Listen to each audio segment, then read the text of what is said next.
Merci et bonjour à tous. Donc je commence et donc, peut-être qu'il y aura une partie de redite avec les oratrices qui vont me suivre. Je vais essayer de ne pas trop rentrer dans les détails, moi, je dirais, réglementaires, parce que c'est pas ce que je connais le mieux. Je pense que les personnes qui me suivent connaissent mieux. Alors je l'ai appelé rôle et fonctionnement du CESRES, c'est-à-dire c'est pas tout à fait le même titre que le séminaire lui-même, mais enfin c'est le CESRES étant au moins pour une partie des études un passage obligé pour l'accès au SNDS. Je pense que ça rentre tout à fait dans ce cadre-là. Alors le CESRES, c'est le comité éthique et scientifique pour les recherches, les études et les évaluations dans le domaine de la santé. Il a été créé en mai 2020, c'est-à-dire en même temps que, j'allais dire en même temps que la pandémie qui n'a pas été créée, on ne sait pas bien, mais enfin voilà, on a commencé en même temps.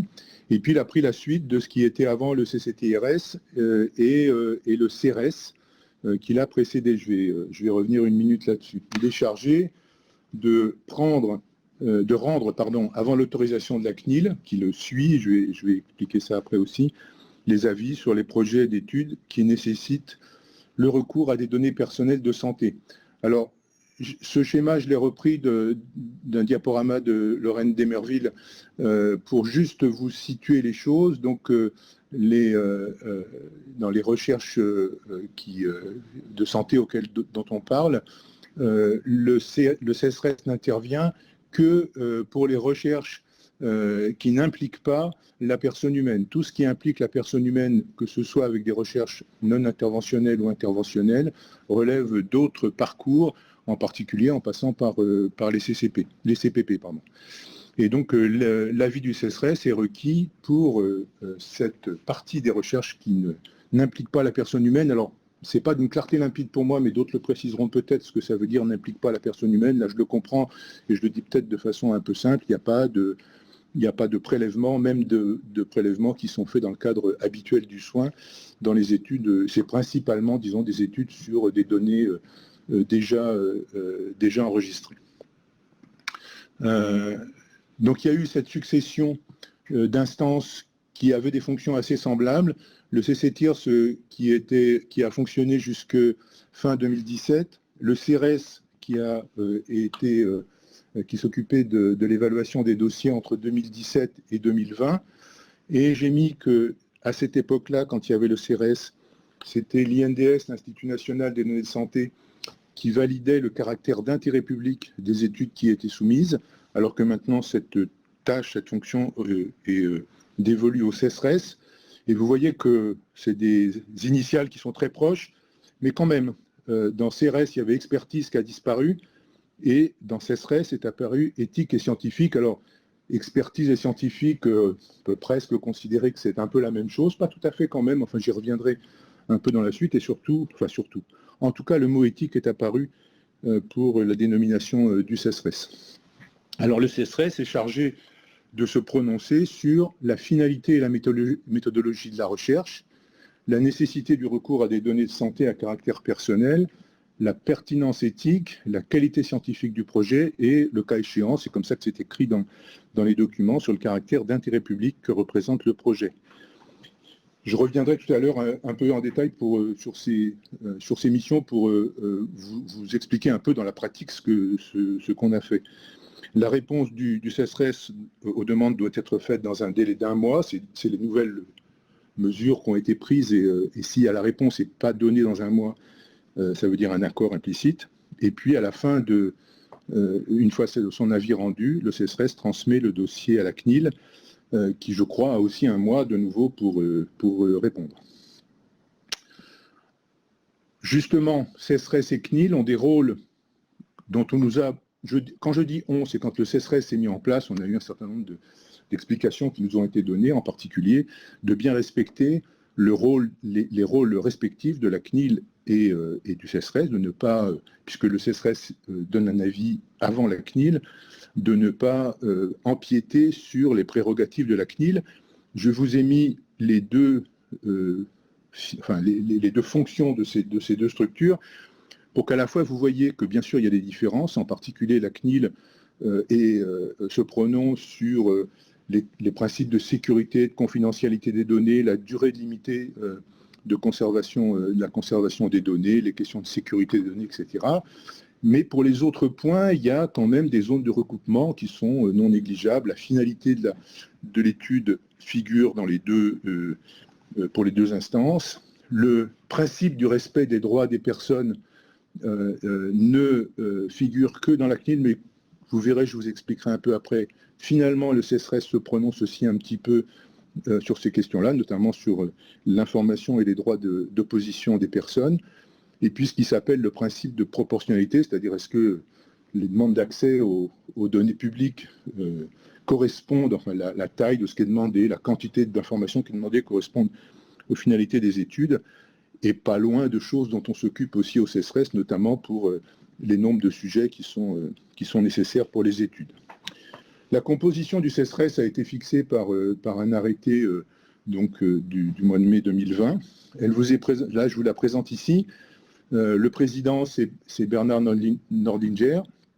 Et puis les autres membres, les 20 membres du CSRS, ont été désignés par les institutions, les ministères, l'INSERM, le CNRS, etc., qui sont indiqués ici, ce qui est une procédure assez différente de ce qu'il y avait dans le CRS. Le CRS, c'était tous les membres, je crois, étaient nommés par le ministère, je ne me souviens plus très bien si c'était la santé ou la recherche, ou les deux communément, étaient nommés pour leurs compétences, étaient nommés en tant que personnes globalement dans le CRS. Ici, on demande à des institutions, des structures, de nommer des gens dont on pense que les structures vont faire ce qu'il faut pour qu'elles soient compétentes dans le domaine, mais enfin, par exemple, quand il y a le Conseil d'État, ce n'est pas complètement évident qu'il y ait une compétence d'épidémiologie ou de recherche clinique dans le Conseil d'État. Je ne dis pas ça du tout pour Marie Grosset, qui est la représentante du Conseil d'État, parce qu'au fond, dans la discussion qu'on a, on arrive très bien à se comprendre et à s'entendre, mais c'est juste pour que vous situiez les choses. Il n'y a pas, dans la composition d'origine du CSRS, comment dire, il y a moins qu'avant des compétences dans le domaine de l'épidémiologie et de la recherche clinique. Vous voyez notamment, mais c'est un peu anecdotique quand même, le Service national des archives de France. Il est là pour des raisons politiques, j'imagine. Il n'y a pas de compétences du tout, et d'ailleurs, je crois que la personne qui a été nommée dans le CSRS par cette structure pratiquement ne vient pas, mais ça peut se comprendre, il n'y a pas des compétences. Alors, pour préciser un peu les choses aussi, moi je suis là dans le CSRS nommé par l'INSERM.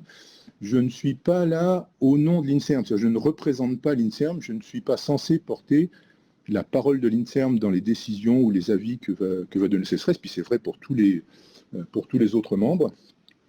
J'ai été nommé par l'INSERM, mais j'y suis en tant que personne et j'ai mon avis propre, sachant que, bien entendu, étant dans l'INSERM depuis un certain temps, comment dire, je suis imprégné de ce que l'INSERM pense, etc., mais j'y suis en tant que personne. Alors, les textes ont prévu, peut-être justement à cause de la composition initiale du CSRS, qu'il pouvait y avoir des experts extérieurs qui soient sollicités pour donner un avis sur les dossiers, et en pratique, alors je ne sais pas exactement le nombre exact ni leur liste, je reviendrai un peu après sur ces questions-là, mais il y a 40 experts externes qui sont désignés et qui participent, pas tous d'un coup, pas tous en même temps, aux réunions du CSRS et qui expertisent les dossiers, donnent un avis. La plupart de ces experts extérieurs sont des cliniciens qui sont d'une spécialité, enfin ça couvre à peu près l'ensemble des spécialités cliniques. Ils ont été désignés par le président du CSRS un peu à ce titre-là, parce qu'il a souhaité, il nous l'a dit comme ça, que toutes les spécialités cliniques soient représentées. Et puis enfin, le secrétariat du CSRS est assuré par le Health Data Hub. Voilà. Alors dans son fonctionnement, le CSRS se réunit une fois par mois. C'est des réunions d'une journée entière maintenant, et c'est en visioconférence depuis le début. C'est pour ça que je vous ai dit tout à l'heure, ça avait commencé avec finalement, on a commencé avec le premier confinement pratiquement, et je reviendrai après. Enfin, vous imaginez bien que c'est un problème. Enfin, on voit bien, on fait des séminaires en visioconférence, on fait un tas de choses comme ça, mais pour constituer un groupe, le former, le souder un peu et qu'on se connaisse, c'est pas complètement évident. On a beaucoup de dossiers à examiner. On a 30 à 40 dossiers par session, c'est-à-dire 30 à 40 dossiers par mois. Ce qui veut dire, dans une réunion d'une journée, ça fait à peu près 10 minutes à pouvoir consacrer par dossier. 2 rapporteurs par dossier ont été désignés par le président du comité, qui rendent leur avis. Et après, il y a une discussion au sein du comité lors des réunions. Et l'avis qui peut être donné, il y a 4 avis différents qui peuvent être donnés. Avis favorable avec recommandation, avis réservé ou avis défavorable. Alors, avis favorable avec recommandation, ça veut dire que on donne, on fait des conseils, des remarques sur le dossier qui a été proposé, mais c'est à la charge des auteurs du projet d'en tenir compte ou pas, comme ils le souhaitent, alors que quand il y a avis réservé, en général, dans un avis réservé, il y a bien sûr des motivations pour la réserve, mais les auteurs doivent resoumettre le dossier pour une séance suivante du CESRES en ayant répondu aux réserves qu'on a pu faire, alors que quand il y a des recommandations, le dossier ne nous revient pas, on ne le revoit pas, il est transmis à la CNIL avec ses recommandations, mais on ne le revoit pas. Et quand il y a un avis défavorable, le dossier ne peut pas être resoumis au CESRES, ou du moins pas sous la forme où il était, il faut que ce soit un projet différent qui soit soumis. Les décisions sont prises au consensus. C'est pratiquement toujours ce qui s'est passé. Enfin, c'est toujours ce qui s'est passé. Si jamais il n'y avait pas consensus, il y aurait un vote. Et le vote, cette fois-ci, il n'y a que les membres du CESRES qui votent, pas les experts extérieurs.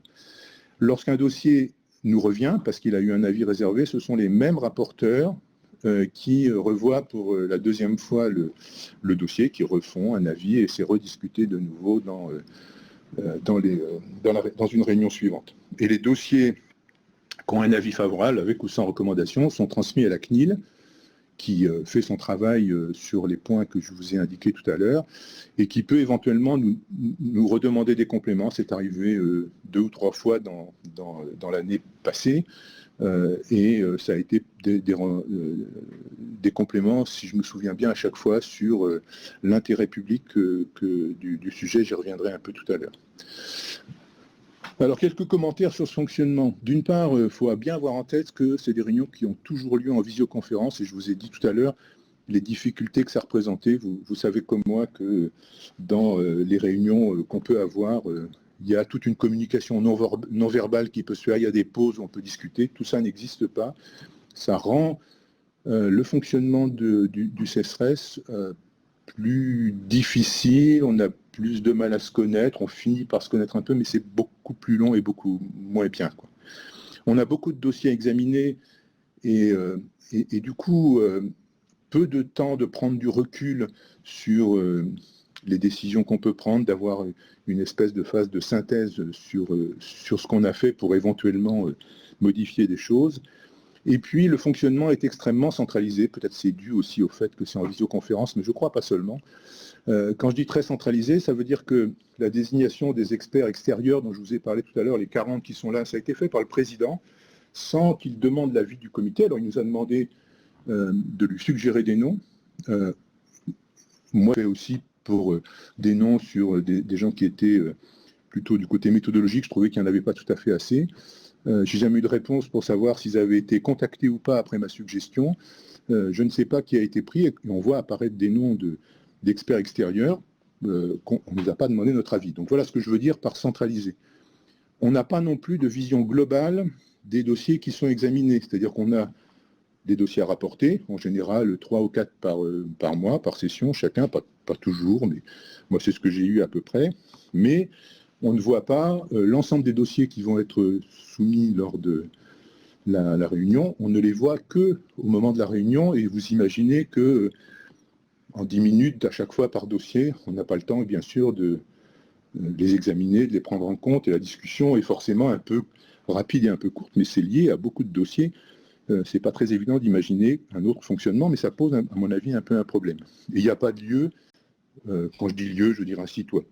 Un site web, par exemple, où l'ensemble des dossiers seraient consultables à l'avance par les membres du comité, ou après pour essayer de voir un peu ce qui s'est passé et les avis qui ont été donnés. Je crois que c'est en projet, mais Je crois seulement, on ne l'a pas vraiment dit explicitement, et j'espère que ces choses-là vont pouvoir évoluer. Alors les dossiers qu'on a examinés sont très variés. Il y a bien sûr des recherches épidémiologiques telles que vous pourriez vous-même les proposer. Il y a des thèses, qui sont des thèses de sciences ou d'exercice. D'exercice, ça c'est les thèses de médecine. Je les ai mis un peu à part parce que, surtout pour les thèses de médecine, ça peut relever à peu près de ce qu'on connaissait dans le passé des thèses de médecine où les médecins allaient chercher dans les archives les dossiers, relever des informations et faisaient une analyse plus ou moins complète là-dessus. Enfin, c'était ce qu'on leur demande pour une thèse de médecine. Et du coup, maintenant, ils font appel éventuellement aux données du SNDS pour ce même genre de choses. Et ça fait des dossiers qui sont, comment dire, bizarres au sens où on se demande où est la méthodologie, qu'est-ce qu'ils cherchent, comment ils vont le faire exactement. Et puis, il y a des études sur des consommations de médicaments qui sont financées ou demandées par les labos pharmaceutiques et qui portent sur le SNDS. Les dossiers qu'on a vus portent principalement sur le SNDS. Si je mets cette remarque-là, c'est parce que on a eu quelques dossiers sur, par exemple, un que j'ai en tête où plusieurs centres, enfin, une étude voulait être faite sur plusieurs centres de FIV, donc il fallait réunir les données de plusieurs centres de FIV, et le fait qu'on ait réuni des centres différents a conduit à ce que le dossier vienne en discussion au CESRES, mais ça ne venait pas du SNDS. Il n'y a pas eu jusqu'à maintenant, parce que la question s'est posée au moment de l'établissement du CESRES, il n'y a pas eu jusqu'à maintenant de demande d'accès aux données d'autres types d'enquêtes, par exemple des grandes cohortes. On n'a pas eu de demande d'accès à Constance, à Nutrinet ou par des gens qui seraient extérieurs. Il y a eu des demandes qui venaient de ces cohortes-là pour pouvoir faire des appariements avec le SNDS, mais pas de l'extérieur. La qualité des dossiers qu'on voit est aussi extrêmement variable. Il y a souvent une méconnaissance des données qui sont disponibles dans le SNDS. Il y a souvent une absence de prise en compte de facteurs de confusion pour les études qui veulent être faites. Alors maintenant, les gens savent qu'il faut mettre qu'on va faire un score de propension, donc ils disent qu'ils vont faire un score de propension, mais on ne sait jamais très bien sur quelle variable ils vont le faire, et on sait bien que dans les données du SNDS, ce n'est pas tout à fait évident de faire des scores de propension. Et puis, il y a très souvent pas de calcul du nombre de sujets nécessaires, donc on est souvent amené à discuter de cette question-là, parce que des projets qui demandent à avoir accès aux données du SNDS depuis 10 ans ou 15 ans, et toutes les données, alors qu'il n'y a pas de calcul du nombre de sujets, on est amené à soit à leur faire un avis réservé, en tout cas leur demander des précisions, pas systématiquement, mais c'est arrivé. Et vous voyez que c'est ça que je vous disais tout à l'heure, on est un tout petit peu sur le terrain de la CNIL avec la proportionnalité des demandes. Et puis enfin, les avis rendus sont très dépendants des rapporteurs. Alors ça, c'est vrai en général dans toute instance d'évaluation. Mais là, le fait qu'on a très très peu de temps pour discuter de chaque dossier rend cette question particulièrement prégnante. Et il faut juste en être conscient. Je ne sais pas encore, comme je l'ai dit tout à l'heure, très bien comment on peut faire pour éviter cette chose-là. Alors je voudrais revenir une minute sur les missions du CESRES, les 5 que je vous ai indiquées tout à l'heure, en commençant par les finalités, la méthodologie de la recherche. Il y a très peu de fois, je crois, où s'est posée la question de la finalité, sauf peut-être quand il s'agit de projets qui sont portés, entre guillemets, par un labo pharmaceutique qui le finance, qui est soit directement l'investigateur principal, soit qui a financé pour ça une société de services, et où il arrive qu'on se demande vraiment si il s'agit d'une étude, d'une recherche, d'une étude épidémiologique, ou s'il s'agit de connaître mieux la clientèle, j'allais dire, pour dire les choses simples, des labos pharmaceutiques. Donc, il se pose là, je vais y revenir un peu tout à l'heure, il se pose là un problème de finalité, mais ce n'est pas sur tous les dossiers, bien sûr. La méthodologie, je vous ai déjà dit, pose souvent problème, et il arrive que l'évaluation, justement, de la qualité scientifique d'un projet puisse être pondérée par sa finalité, c'est-à-dire que dans nos discussions, il arrive qu'on dise, oui, peut-être la méthodologie n'est pas parfaite, mais comme c'est un sujet important, il faut laisser les gens le faire quand même. On leur fait des recommandations et on espère qu'ils vont en tenir compte. Alors, le CESRES prononce aussi sur la nécessité des recours à des données de santé à caractère personnel. C'est vrai, et à la fois, ce n'est pas vraiment une question qui se pose. Je crois que ça s'est jamais posé, qu'on se demande si c'est nécessaire de recourir à ces données.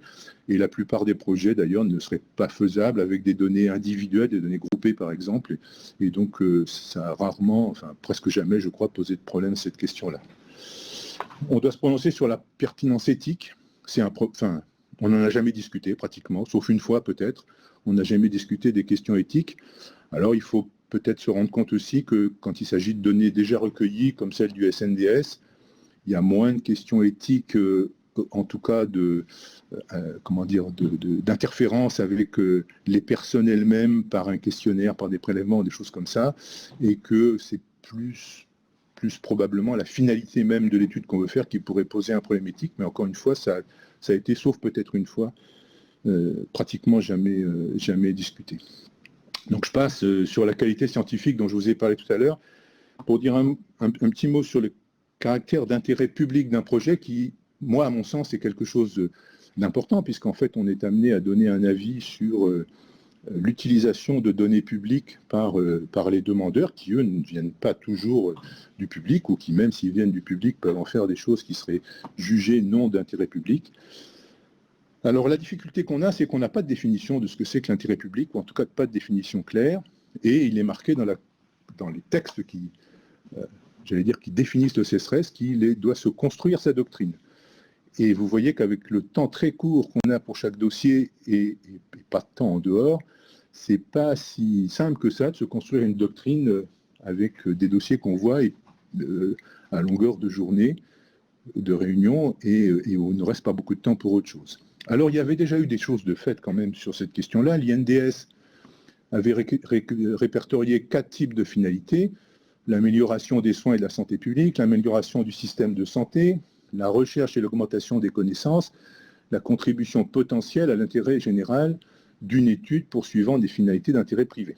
Donc voilà ce que l'INDS, alors il y a des textes un peu plus longs que ces têtes de chapitre qui ont été écrits à ce sujet, et les principes d'appréciation de l'intérêt public qui ont été proposés, c'était que toutes les finalités doivent être exposées, claires, intelligibles et sincères, que les efforts de transparence et de publicité des résultats allant au-delà des obligations légales sont un critère d'appréciation. Il s'agit de la publication même des résultats et de ne pas garder le résultat des études non publiques. L'intérêt public n'est a priori pas incompatible avec l'intérêt commercial, et la qualité du demandeur n'est pas un critère d'appréciation de l'intérêt public. Donc c'est ces deux phrases qui voulaient dire en gros, c'est pas parce qu'on est un acteur privé ou commercial qu'on ne peut pas avoir accès aux données du SNDS. Et puis il y a des finalités interdites qui sont dans la loi. On ne peut pas utiliser les données du SNDS pour promouvoir des produits de santé en direction des professionnels de santé ou des établissements de santé, et on ne peut pas s'en servir non plus pour exclure des garanties de contrats d'assurance, etc. Donc, en fait, quand on réunit dans les réunions du SNDS, c'est principalement sur ces finalités interdites qu'on se prononce. Et je ne vous cache pas que je n'ai encore vu aucun dossier qui écrivait que son projet, c'était de promouvoir un produit de santé. Ils savent que c'est interdit, donc ils ne nous le disent pas. Et par conséquent, moi, j'aurais tendance à reformuler, enfin j'aurais préféré que soit formulé la troisième principe d'appréciation qui dit l'intérêt public n'est a priori pas incompatible avec l'intérêt commercial par l'intérêt public n'est a priori pas compatible avec l'intérêt commercial.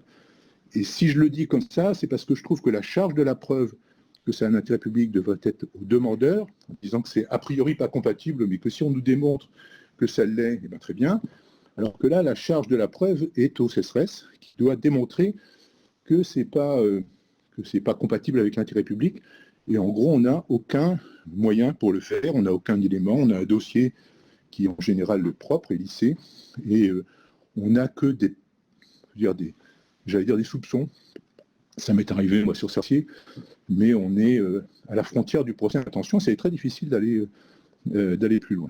Alors pour finir, en conclusion, pour que peut-être pondérer un peu ce que je viens de dire à l'instant sur des remarques que j'ai faites sur le fonctionnement du CNRS, je dirais que le fonctionnement du CSRS est bon. En tout cas, il est bon au regard des conditions dans lesquelles il doit fonctionner, c'est-à-dire en visioconférence depuis le début, avec un grand nombre de dossiers, avec finalement un petit nombre de membres, parce qu'on n'est que 20 membres, je veux dire, de titulaires, avec des origines variées, pas toujours avec des compétences dans le domaine de l'épidémiologie et de la recherche clinique. Moi, je trouve ça très intéressant, et ça s'est produit à plusieurs reprises, d'avoir un regard qui est différent d'une autre. Nôtre, quand je dis nôtre, c'est de recherche dans le domaine de la santé, d'épidémiologie et de recherche clinique. C'est très intéressant d'avoir un regard comme ça. N'empêche que quand on n'est que 20 a priori, et qu'il y a 40 dossiers par mois, on n'arrivera pas à tous les voir. Et c'était pour ça, vraisemblablement, qu'il y a eu des experts extérieurs. Et là, je trouve que ça a permis d'améliorer le fonctionnement et de rendre ça possible. C'est un tout petit problème sur, finalement, la composition du CSRS effective est assez différente de ce que les textes avaient prévu au départ.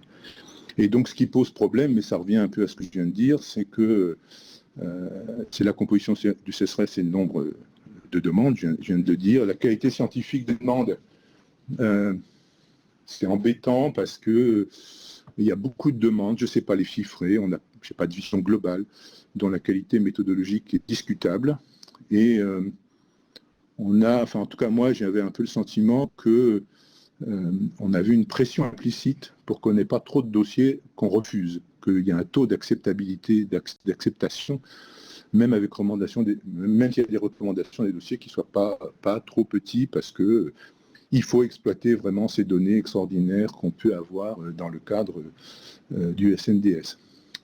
Ce qui va poser problème, à mon avis, dans le futur, c'est l'augmentation potentielle des demandes en intelligence artificielle. Si vous revenez un peu à l'origine du Health Data Hub et du CSRS, qui est quand même très lié, le rapport Villani mettait beaucoup en avant cette utilisation de l'intelligence artificielle, notamment dans le domaine de la santé. Alors, en dehors des réserves qu'on peut avoir à ce sujet, et moi j'en ai pas mal, on va avoir un problème de compétences parce que, par exemple, moi je ne connais pas grand-chose à l'intelligence artificielle pour savoir ce qui nous est proposé. Il y a quelques dossiers comme ça, sont des bons dossiers ou pas. J'ai juste vu une fois un dossier qui rangeait le modèle de Cox dans l'intelligence artificielle. Ça m'a paru bizarre, pourquoi pas, c'est des modèles prédictifs, mais enfin quand même, voilà. Donc on va avoir un problème de compétences, me semble-t-il, là-dessus. La limite floue entre l'intérêt public et l'intérêt privé ou commercial me semble être quelque chose sur lequel il faut réfléchir et avancer, parce que je ne suis pas sûr qu'on soit d'abord en mesure de l'apprécier, et puis qu'on soit très constant dans nos évaluations.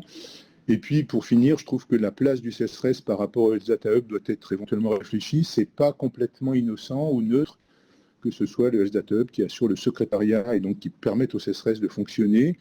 Je pense que ça devrait être des structures et des entités indépendantes. Et là, ça ne peut pas être tout à fait le cas comme ça.